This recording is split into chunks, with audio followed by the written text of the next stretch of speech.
سلام و درود دوستان عزیزان و بینندگان شبکه فیسبوک و یوتیوب. امیدوارم که همه کسا خوب و صحت و سربلند باشید. من امروز میخواستم درباره کرونا ویروس فکر نظر خود مطرح کنم تا که برای کسی هم یک ذره باشد یا که یک نقطه باشد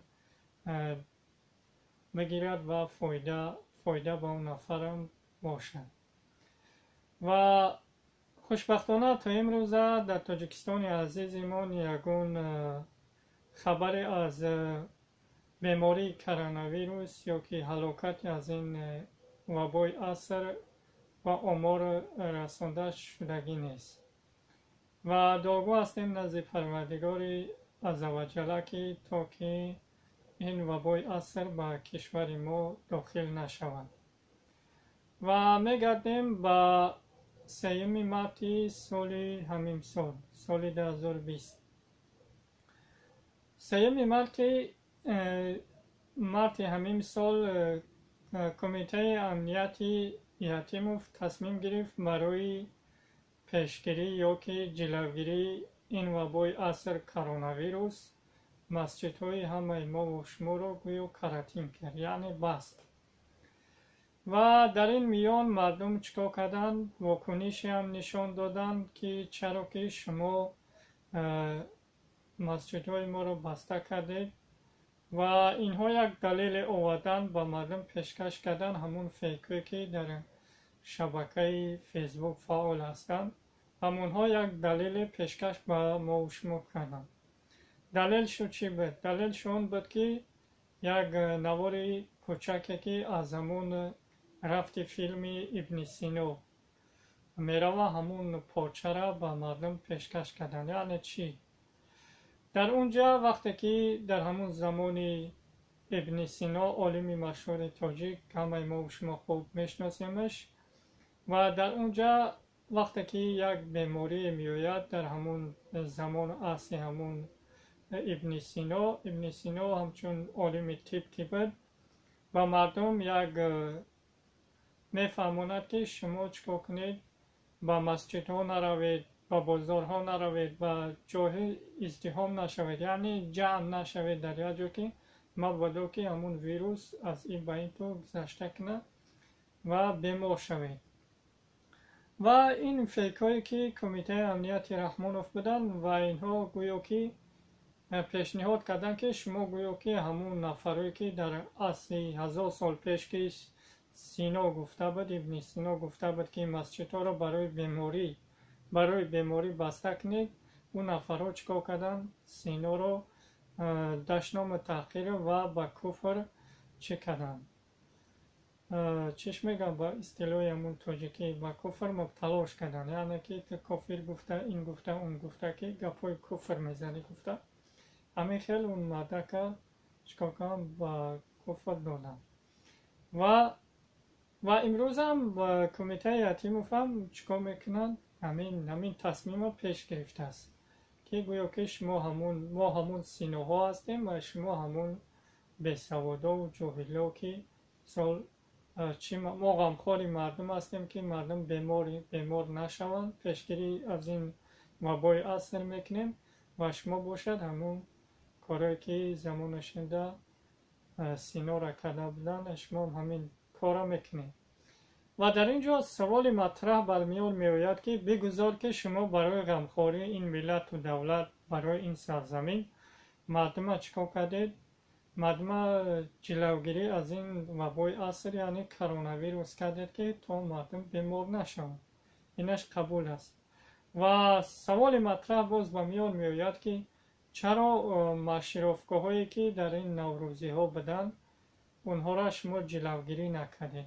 یعنی برای همون رقص و سروده که یک توده دست او باش چکار میکنن اومدن برای همون آماده میکنه که چکار کنن اونها با همون اصطلاحی تاجیکی خدمو کیف اشارت کنن و فرزندای مردم بروند در نزد اونها شعر بخونن و تعظیم نمیدونم چی کاری هست بکنن. اما مادامی که شما اگر که غمخوار این ملت، غمخوار این مردم تاجیکستان میبودید و برابر همون مسجد هم شما مردم همون student ها بودن یا که طلبای مکتب بودن یا که نمیدون معلم ها بودن، کسی بودن نبودن، اونها را شما چکار میکرده؟ قد میکرده که شما با مشرفگاه ها نروید که همین وبای اثر اومده است و شما چی با این بیماری گرفتار نشوید. و روز 21 از 3 4 مسجد را بستن. بعد دیگه هفته شب 20 مارت همین سال چیکار کردن؟ مسجد را کشوندن، یک روز پیش از نوروز که دیگه مبادا که مردم واکنش کنن و مردم را خاموش داروندن و خودشون شیدن دنبال رقص و سرود و تماشا و دیگر کارا. و در این میان چند روز گذشت و رحمان و فهم همه ما و شما خوب شاید حال بودیم که رفت در ولایت سوخ تقریبا یک 5 روز 6 روز چیکار کرد در اونجا رقص و سرود و نمیدونم چیکارای نکرد.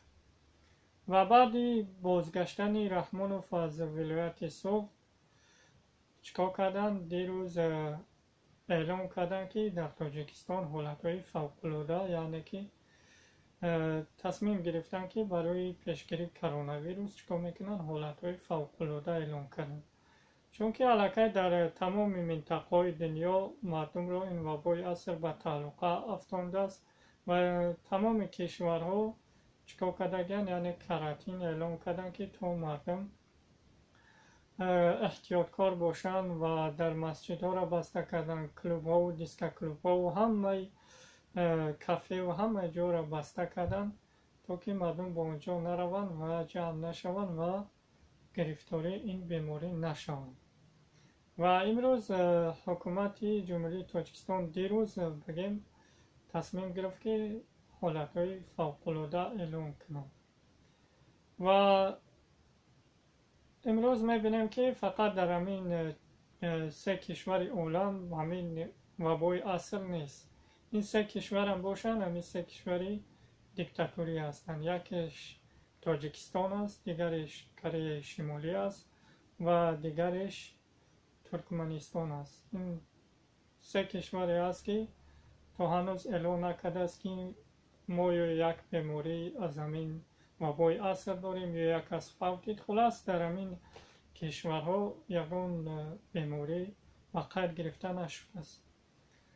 و چه گفتنیم با متخصصان ساحه تیپ که هستند، با اونها گفتنی هستم که مادامی که شما متخصص باشید با مردم در این شبکه‌های اینترنتی میتوانید که برای پیشگیری کردن، برای که نجات دادن از این وبای اثر میتوانید که فکر و نظرهای خود با مردم پیشکش کنید که تا که از شما مردم یک بهره یا که یک چیز استفاده برند.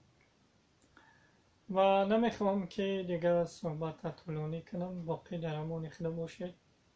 سلام علیکم و رحمت الله و برکاته.